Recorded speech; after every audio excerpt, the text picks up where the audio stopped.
first of our presenters is Evan Dintaman. He is the project director for outdoor learning spaces at Outteach, which is a national organization accelerating learning for all students by supporting schools in building and teaching in outdoor spaces.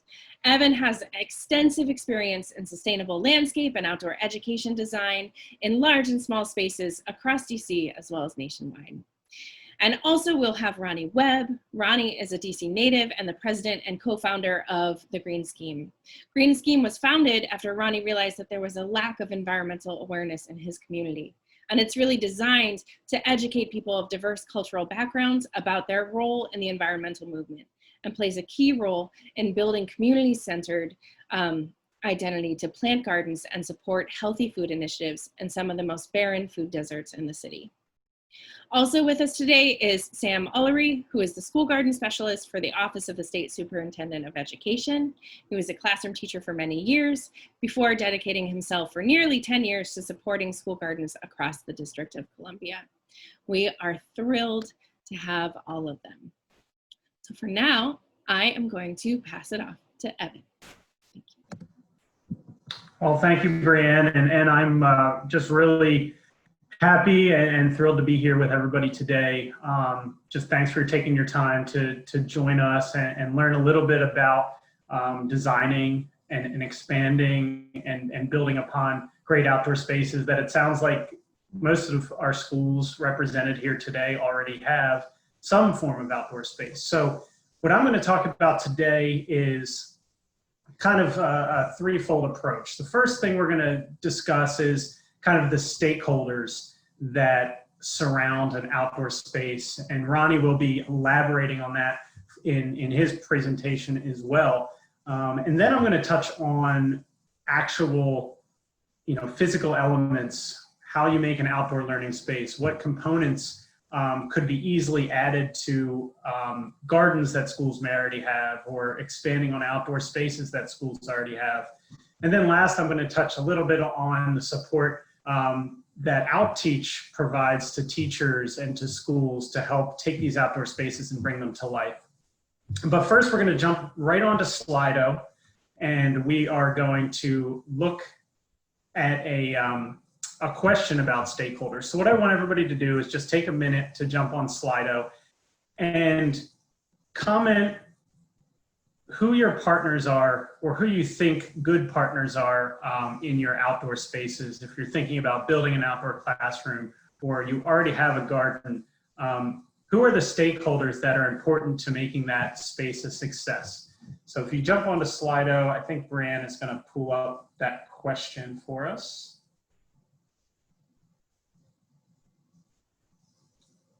Yep, and it should be up now. So if you just brainstorm, list a few possible partners or partners you're already working with, and we'll give everybody a minute and we'll see the results that pop in.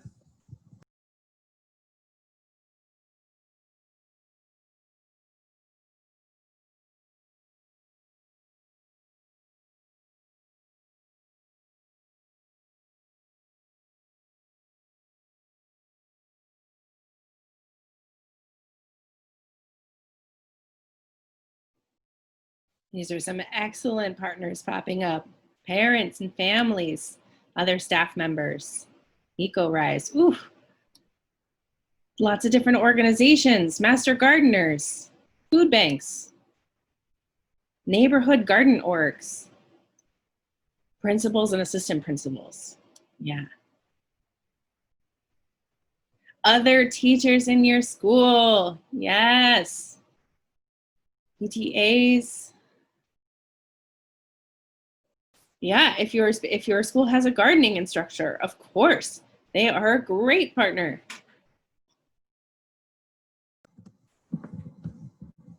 And so maybe we'll just give another 20, 30 seconds if you guys have a few more thoughts. But these are all great, as Brianne's saying. I mean, these are all just great. I hope everybody's taking note of all the partners that folks are listing out here.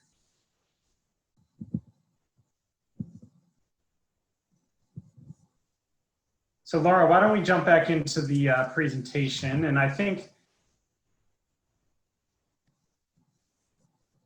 we can still reflect on all of those great brainstorming ideas that we just came up with. And so I want to do a deep dive into 4 stakeholders that I think are really important to engage, right off the bat. If you don't have an outdoor space, an outdoor learning space, and you're looking to develop one, I think these are the 4 key stakeholders to get involved right on the ground floor. That doesn't mean if you already have an outdoor space, an outdoor learning space, a garden, that you can't begin to engage these stakeholders now. So, everything that I talk about today should apply to schools that don't have any space or have some space or even have a very well developed space. I think everything I'm going to be talking about can apply to all schools on all kind of different levels as far as what you have. So the first is school community. And I think I saw that in the Slido poll, a lot of people listing parents and PTO and other community members. So a lot of the schools, especially in the Washington, D.C. area, and as Brianne mentioned, Outteach is a national organization, but I'm here in the D.C. area. We do a lot of work here in the D.C. metro area. And a lot of schools have really strong communities that can be neighbors, parents, and just the neighborhoods that surround schools. So engaging those stakeholders early on in the process is extremely important and can really, help to sustain these spaces on the long term. A lot of folks probably think straight to the students. I mean, the students are going to be out there with the teachers, hopefully every day, learning in these spaces and growing in these spaces, but giving the students the ability to actually have some say in what these spaces look like and how they transform and how they're used. We find at Outteach is a really effective way to really up the engagement, get kids excited about going outside, and get teachers excited about going outside, because when students are excited, teachers are excited and certainly more engaged. Teachers are definitely a key stakeholder, making sure that spaces are built with teachers in mind and that teachers have the resources they need, both outside in the outdoor spaces that they're teaching in, but also inside the support structure, the professional development, and the curriculum to go along with a great outdoor space. And then volunteers can take many different forms. And we're going to do a deep dive into each of these 4 stakeholder groups in a minute. But engaging volunteers is extremely important just to keeping that space sustained over the summer, or continuing to build upon that space without needing to dip into large sums of money. Volunteers can certainly help stretch a dollar. So be thinking as we go through this presentation of ways that you can start to engage some of these stakeholder groups. And Laura, if we can go to the next slide. So I mentioned communities and making sure that we're engaging our communities. An event that Outteach does, and I think I saw a few names pop into the participants for today that actually have partnered with Outteach in the past. So good to see you guys again virtually. But we hold a community design charrette.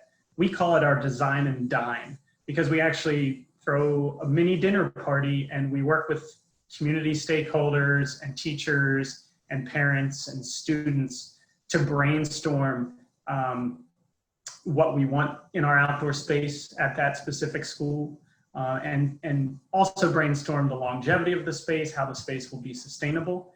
And so engaging your community members in an event like this at the school, I think is a great way to kind of get their buy-in, figure out who is willing to volunteer, start to figure out, what community members want to see in the space, what parents want to see in the space. And really it's a way to get that ground floor engagement. Now, if schools already have an outdoor garden, you can still hold these community events to talk about how we could expand the garden or present or display what you're already doing in your outdoor space. And I think schools should not shy away from this community engagement around your outdoor garden, around your outdoor learning space. I think it's a really key component to get the community involved. Laura, next slide. I mentioned students as a key stakeholder group. I think oftentimes, we don't overlook the students as a key stakeholder. I mean, they're front and center. The reason that we're doing everything we're doing when we're designing these outdoor spaces is with the students in mind. But getting the students involved in the design, in the planning, even in a maintenance plan for the outdoor space gives them that sense of ownership in the space and really helps them be more engaged, excited about using the space, enthusiasm for learning. So one thing we do at Outteach, which I think would be really easy to implement at pretty much any school, any teacher or group of teachers could lead a design challenge with the students. So what we do is encourage the students to think really creatively, use their creative juices. We don't want to limit their kind of creativity around this outdoor space. So we've seen things like hot tubs and trampolines and chocolate fountains show up on these student design challenges. But to me, that's just part of the beauty of how students are thinking and kind of how they view their outdoor environment. But then we also see, seating areas and vegetable gardens and flower beds, and we can begin to tease out elements of an outdoor learning space that students really want to see at their school. And so, once students get out into that space and see a new seating area or see a new whiteboard that's been installed and kind of feel a connection to that through their student design challenge, we immediately see, increased engagement, a willingness to try new fruits and new vegetables, a willingness to get outside of their typical comfort zone that they may be inside the school building. So I encourage schools to really reach out to students, and a student design challenge is a great way to do so. Laura, you can go to the next slide.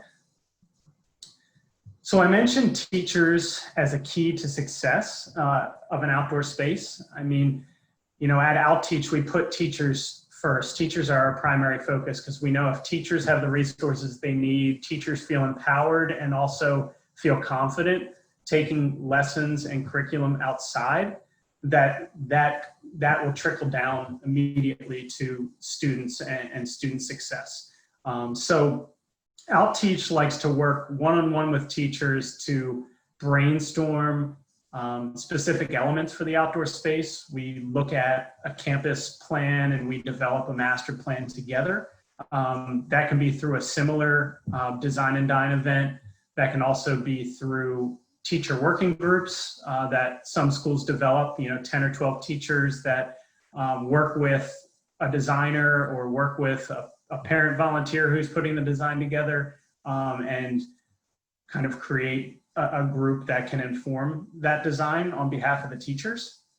And so engaging teachers is also really crucial. And then Laura, one more slide forward. Last but not least, your volunteer groups. And I think, a lot of schools are already tapping into volunteer groups.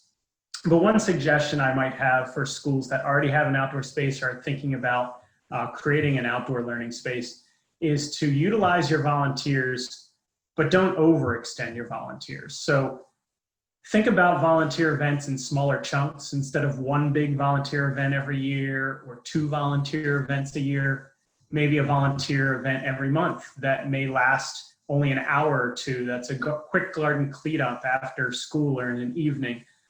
Instead of taking these big chunks out of folks' Saturdays or long 4 or 8 hour volunteer days, thinking about working with smaller volunteer groups to do cleanups, to build new garden features, and to expand on existing spaces is a great way to engage more volunteers and also keep them coming back for more. And I know Ronnie will touch more on kind of volunteering and other really creative ways to engage volunteers.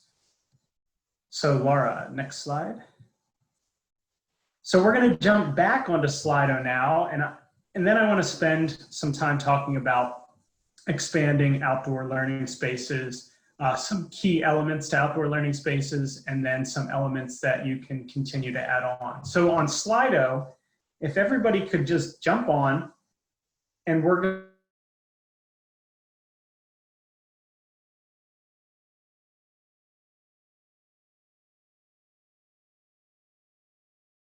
some outdoor learning features, elements, and outdoor creative and think outside the box. And let's see what pops up into our Slido. I'll give you guys like a minute and then we'll get back together.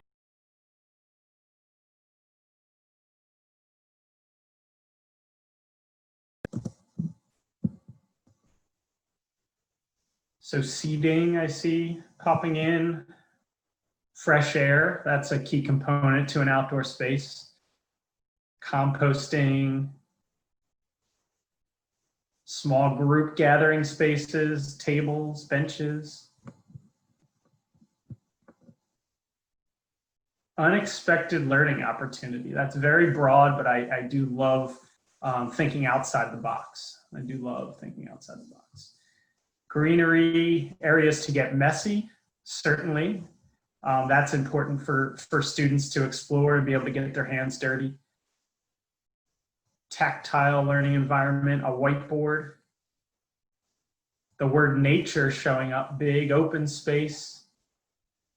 You know, I find at a lot of our partner schools that we work with, students are living in very crowded housing opportunities sometimes, very dense, you know, housing. So high rises, they may have a balcony. So, you know, at school, maybe their time that they get the most opportunity to be outside and explore and actually be one-on-one with natural elements. So I think it's important to kind of think that way and frame things that way.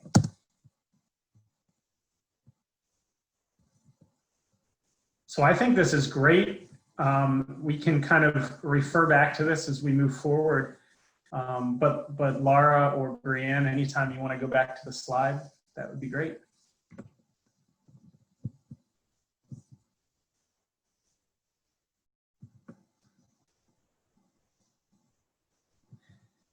So I think everybody is thinking along the right lines. I mean, an outdoor space should not be limited to what we see here in this photo, although I do think this is a really key component to every outdoor learning space, which is a seating area and a whiteboard. It could be a blackboard, but you know, whiteboards tend to be really effective in the outdoor space.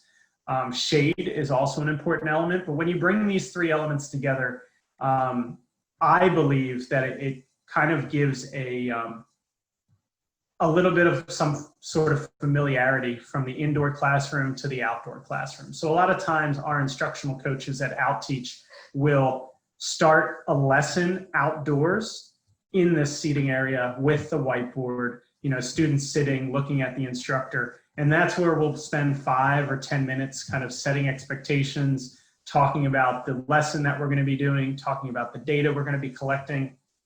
And then we'll send students off to explore and get their hands dirty and collect that data, whether it's, you know, pulling off a leaf and measuring it or doing any of the number of creative things you can do with an outdoor space. But that seating area also serves then as a space to regather after a little bit of hecticness sometimes that comes with letting students explore on their own. It's a space that's familiar, again, to help students calm back down, to gather and to reflect. So when you're thinking about adding an outdoor seating area at your school, say you have an outdoor garden and you think it would be great to have a seating area right next to it, think about first seating for 25 or 30. Think about potentially using tree trunks, which we call tree cookies. As you can see here, they're kind of a great way. They can be rolled around. They can kind of house one student per stump. And they're just a really great way to add some color and add some really natural interest to an outdoor seating area. A lot of tree companies, Bartlett trees, Adirondack trees will donate these to schools. Some just charge a very small fee for shipping. So if you're looking for these, start reaching out to tree companies and see if they have some available. But prefabricated benches that you can order online or build really quickly, a few parent volunteers could assemble some benches with 2x4s, are really effective as well. Outdoor whiteboards are great. At Outteach, we use a heavy gauge aluminum whiteboard that measures 4 foot by 4 foot. And any national sign company can make a whiteboard. And so Signs by Tomorrow, Image 360, Next Day Signs can all craft and create these whiteboards. And they're a couple $100. They can be mounted to the school building. They can be mounted to a couple posts in the ground. Again, a really easy project for some parents or volunteers to take on. And it really helps to expand your outdoor space by including a whiteboard. And then shade. So shade in the afternoon is really important. Look for north-facing sides of your building, so that students are not staring into the direct sun. Under tree canopies, you can look for areas of your campus that the building is shading in the afternoon, or you could consider installing a shade sail, although those do come with some cost and some logistics. So really looking for that natural shade on your campus is really important. Next slide, Laura. So once you have, your outdoor garden, and it looked like something like 78% or 75% of the attendees on this webinar have an outdoor garden at your school already, you may want to then add an outdoor gathering space with a whiteboard and some seating. And after you add that, maybe you're thinking, how can I continue to expand on this space? How can I continue to bring this space to life? So there are plenty of other ways to engage students and teachers outdoors. We mentioned shaded seating areas, whiteboards. In this photo here, which is from one of our outdoor spaces in Durham, North Carolina, you can see this glorified sandbox, if you will, in the left-hand side there of the photo. And what that is a stream table. That red table can be moved up and down to different heights to create different slopes. Students can then add some water to the sand. They can grab some of the rocks and other materials that are in the bin there and begin to build landforms on that erosion board. They can then use a water bottle or a watering can to run some water down that erosion board and look at ways that water moves across surfaces or erodes landforms. So you can get really creative with outdoor features. Perennial beds, monarch way stations, habitat gardens. A lot of schools already have raised vegetable beds, adding some herbs or some fruit in there. STEM instructional tools that allow students to get hands-on with science and math and other technologies. If you look at this photo again, this kind of silver circular tank that's in the kind of the middle of the space is actually a stock tank that you can get from like a Home Depot or a Lowe's or any other supply store. We built that up with clay and rocks and then filled the top layer with water. So really there's only about 2 or 3 inches of water, but it's enough to grow some aquatic plants. Some fish can even survive in that little bit of water, but it's not a safety hazard. And it's a great way to get an outdoor water feature into your space without having to dig into the ground or install electrical or plumbing or anything like that. Rain barrels, compost bins, I saw people mentioning, great ways to kind of get environmental education, conservation into your outdoor space.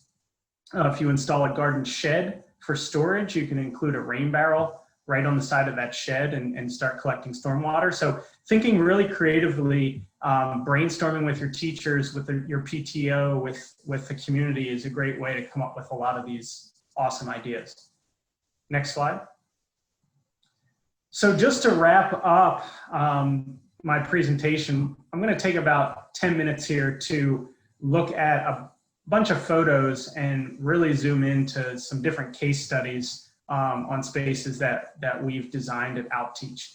And feel free to take out your phones and take screenshots of these, but they're also going to be online that you can go back and view these photos. But I think a lot of these photos are great for kind of inspiring schools and to take on different outdoor spaces. So here we've got our whiteboard, a seating area with our tree cookies, and some parents came in at this school and helped us on a weekend install this pergola structure, which kind of provides great shade to this, what was a really sunny outdoor space. And so, you know, the school tapped into their PTO, who had a parent who worked in construction and was able to come out and help build this in a weekend. So here you see shade, seating, and a whiteboard, a really great outdoor space. Next slide. Here's another space from our Dallas, Texas office. This is kind of what a lot of schools could aspire to build outdoors. You see kind of, this is a one-stop shop for every sort of outdoor lesson you could ever imagine. You see 7 raised beds. The one along the walkway there is an ADA accessible raised bed, so it's about 24 inches tall, so a student in a wheelchair can roll up next to that and still get their hands dirty and participate in a lesson. You see this kind of circular radial pattern that we use is really effective for gathering a group of students. So an instructor, a teacher can be standing on this circular concrete area while students are all working in the raised beds, and still all students can have kind of a visual on the teacher. It's not going to work at every school. You need a lot of space to do one of these radial patterns, but it is something that if schools have the space, that's really effective. You can see here a permanent shade structure that has a roof that, you know, that way you can be out there in the rain, the snow, if you wanted to be, and stay dry underneath that roof structure. You can see a whiteboard, some tree seating, and then another water feature, a small pond, some native perennial plantings. So this is really kind of the Cadillac, if you will, or the Mercedes-Benz of outdoor spaces. But I just think it kind of demonstrates, you know, you can continue to add and build on in small chunks and someday, you know, end up with a great space like this. Laura, next slide. Here, we're a little closer to home for most of you in Fairfax, Virginia. This is Lynbrook Elementary School. So here you see a space that does not have a shade structure, although just out of the view of this photo, you see that big tree in the background. There is a seating area with some benches and a whiteboard underneath that beautiful canopy tree. But here, basically, we've got a very sunny space. So we've put, again, these radial designed raised beds. One thing, if you're thinking about adding raised beds to your outdoor space, you'll notice on the top of the raised beds, there's this wider board. That's a 2x8 cedar board, but it can be pressure treated or really made out of any wood you'd like. But really that functions as a seating area for students. So students can actually sit on the edge of these beds while they're working instead of kneeling in the ground or standing, and really, you know, it actually serves as another seating area.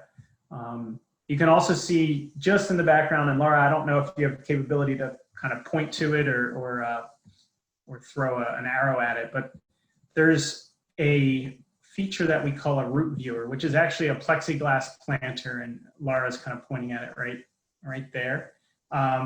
What that is a really small plexiglass planter, and schools have been using those to either plant some vegetables and look at the root structure through the plexiglass in the soil, or schools have also been looking at like a juxtaposition of you know, a banana peel and a styrofoam cup and watching the decomposition underneath the soil. So, you know, that is a feature with a couple pieces of plexiglass, a couple 4x4 posts, and a few scrap pieces of 2x4s that you can build pretty easily in a couple hours with a parent volunteer group or a PTO volunteer group.